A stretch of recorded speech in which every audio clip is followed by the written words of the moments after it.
دوران طواف کچھ کام حرام ہو جاتے ہیں، وہ آپ کو نہیں کرنے۔ مثال کے طور پہ بے وضو طواف کرنا، آپ کو باوضو طواف کرنا ہے، اور فرض کر لیں کہ اگر طواف کے دوران وضو ٹوٹ جاتا ہے تو آپ فوراً باہر جائیں، وضو کر کے دوبارہ آئیں۔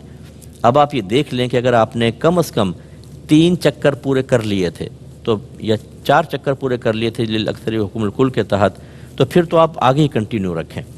لیکن 4 سے کم کیے تھے تو پھر نئے سرے سے آپ کو طواف اسٹارٹ کرنا چاہیے، لیکن بے وضو طواف کریں گے تو پھر اس کے اوپر جرمانہ عائد ہوگا، یہ اچھی طرح یاد رکھیں۔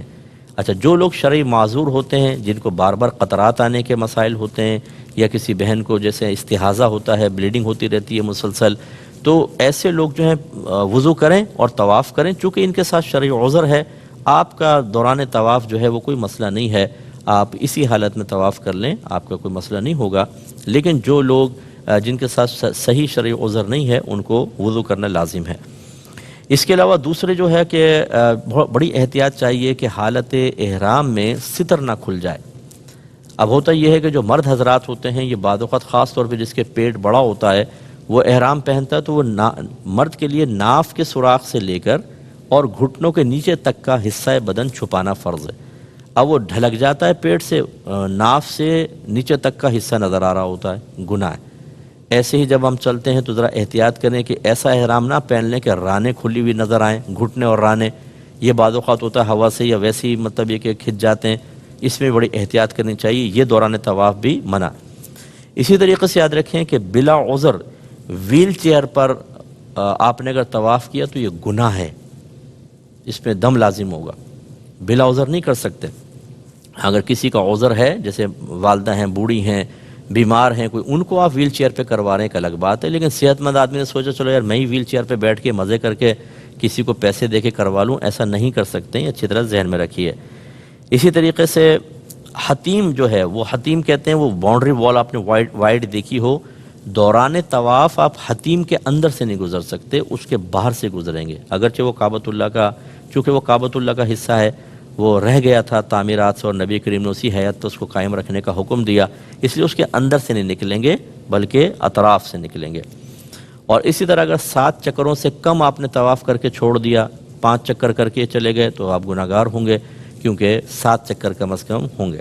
اور مکروہ کام جو دوران طواف ہیں وہ بھی ذرا ذہن میں رکھیں، فضول گفتگو کرنا، خواہ باتیں تبصرہ ہے، وہ دیکھ فلاں، وہ دیکھ چائنا والے، وہ ملائیشیا والے، ارے بھائی آپ اللہ کی بارگاہ میں کھڑے ہوئے ہیں، اللہ کی رحمت خصوصی طور پہ آپ کی طرف متوجہ، اس طرح کی فضول باتیں کرنے کا کیا فائدہ۔ اور اسی طریقے سے کوئی ایسی الٹی سیدھی حرکتیں جیسے سیلفی بنا رہے ہیں، اچھا بعض لوگ کہتے ہیں کہ وہ گھر میں کال ملا لیں گے، ویڈیو چلا دیں گے، دیکھیں وہ کعبۃ اللہ، یہ بھائی یہ اللہ کی طرف متوجہ ہونے کا وقت ہے، یہ اپنے گناہوں کو یاد کرنے کا وقت ہے، یکسوئی سے عبادت کریں۔ یہ کیا آپ نے ایک اور آدمی کو انٹر کر لیا اس میں، اور وہ سارا وہ مطلب آپ کی یکسوئی تو ختم ہو گئی، اس لیے پوری یکسوئی کے ساتھ کریں، یہ مکروہ ہے، گناہ نہیں ہے لیکن مکروہ ہے۔ اسی طریقے سے ناپاک کپڑوں میں اگر طواف کیا تو مکروہ ہے، طواف ہو جائے گا لیکن کراہت کے ساتھ۔ یوں ہی ہم نے آپ کو بتایا کہ رمل یا عید اتباع مرد کے لیے سنت ہے، اس کو ترک کرنا بلا عذر یہ بھی مکروہ ہوتا ہے۔ اسی طرح کچھ کھانا پینا بھی حالت طواف میں، یعنی طواف کے دوران مکروہ ہے، گناہ نہیں ہے لیکن مکروہ ہے بہرحال۔ ہاں اگر بہت شدید پیاس لگ رہی ہے، بہت حلق خشک ہو چکا ہے، گرمی بہت شدید ہوتی ہے بعض اوقات، تو تھوڑا بہت 1-2 گھونٹ آپ پانی پی سکتے ہیں۔ اسی طرح اگر پیشاب وغیرہ کا غلبہ ہے تو طواف جاری رکھنا خلاف سنت مکروہ ہے۔ اور آوارہ نظری بھی مکروہ ہے۔ آوارہ نظری کا مطلب دائیں بائیں دیکھنا، نئے نئے چہرے ہوتے ہیں، پوری دنیا سے لوگ آئے ہوتے ہیں، کہیں چائنا سے، جاپان سے، ملائیشیا سے، ایران سے، عراق سے، تو وہ آدمی دیکھتا رہتا ہے چہرے، عمومی طور پہ میں نے دیکھا ہے کہ وہ پھر یکسوئی نہیں رہتی، آوارہ نظری نہیں ہونی چاہیے، اپنی توجہ صرف اللہ کی طرف رکھیں۔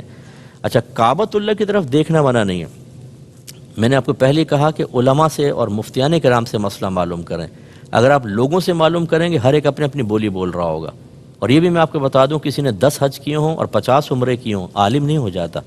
یہ کوئی یہ کہے ہم نے تو جی 50 عمرے کیے ہیں، ہمیں پتہ ہے کہ کیا کرنا ہے، نو، عمرے کرنے سے علم کا کوئی تعلق نہیں ہے۔ آپ مفتیان کرام سے معلوم کریں، جب آپ طواف کر رہے ہیں اگر کعبۃ اللہ کو دیکھ کے طواف کر رہے ہیں کوئی حرج نہیں، آپ اس طرف نظر کر سکتے ہیں، سینہ نہ پھیرے کعبۃ اللہ کی طرف، طواف ایسے ہی ہوگا، یوں نہیں ہوگا۔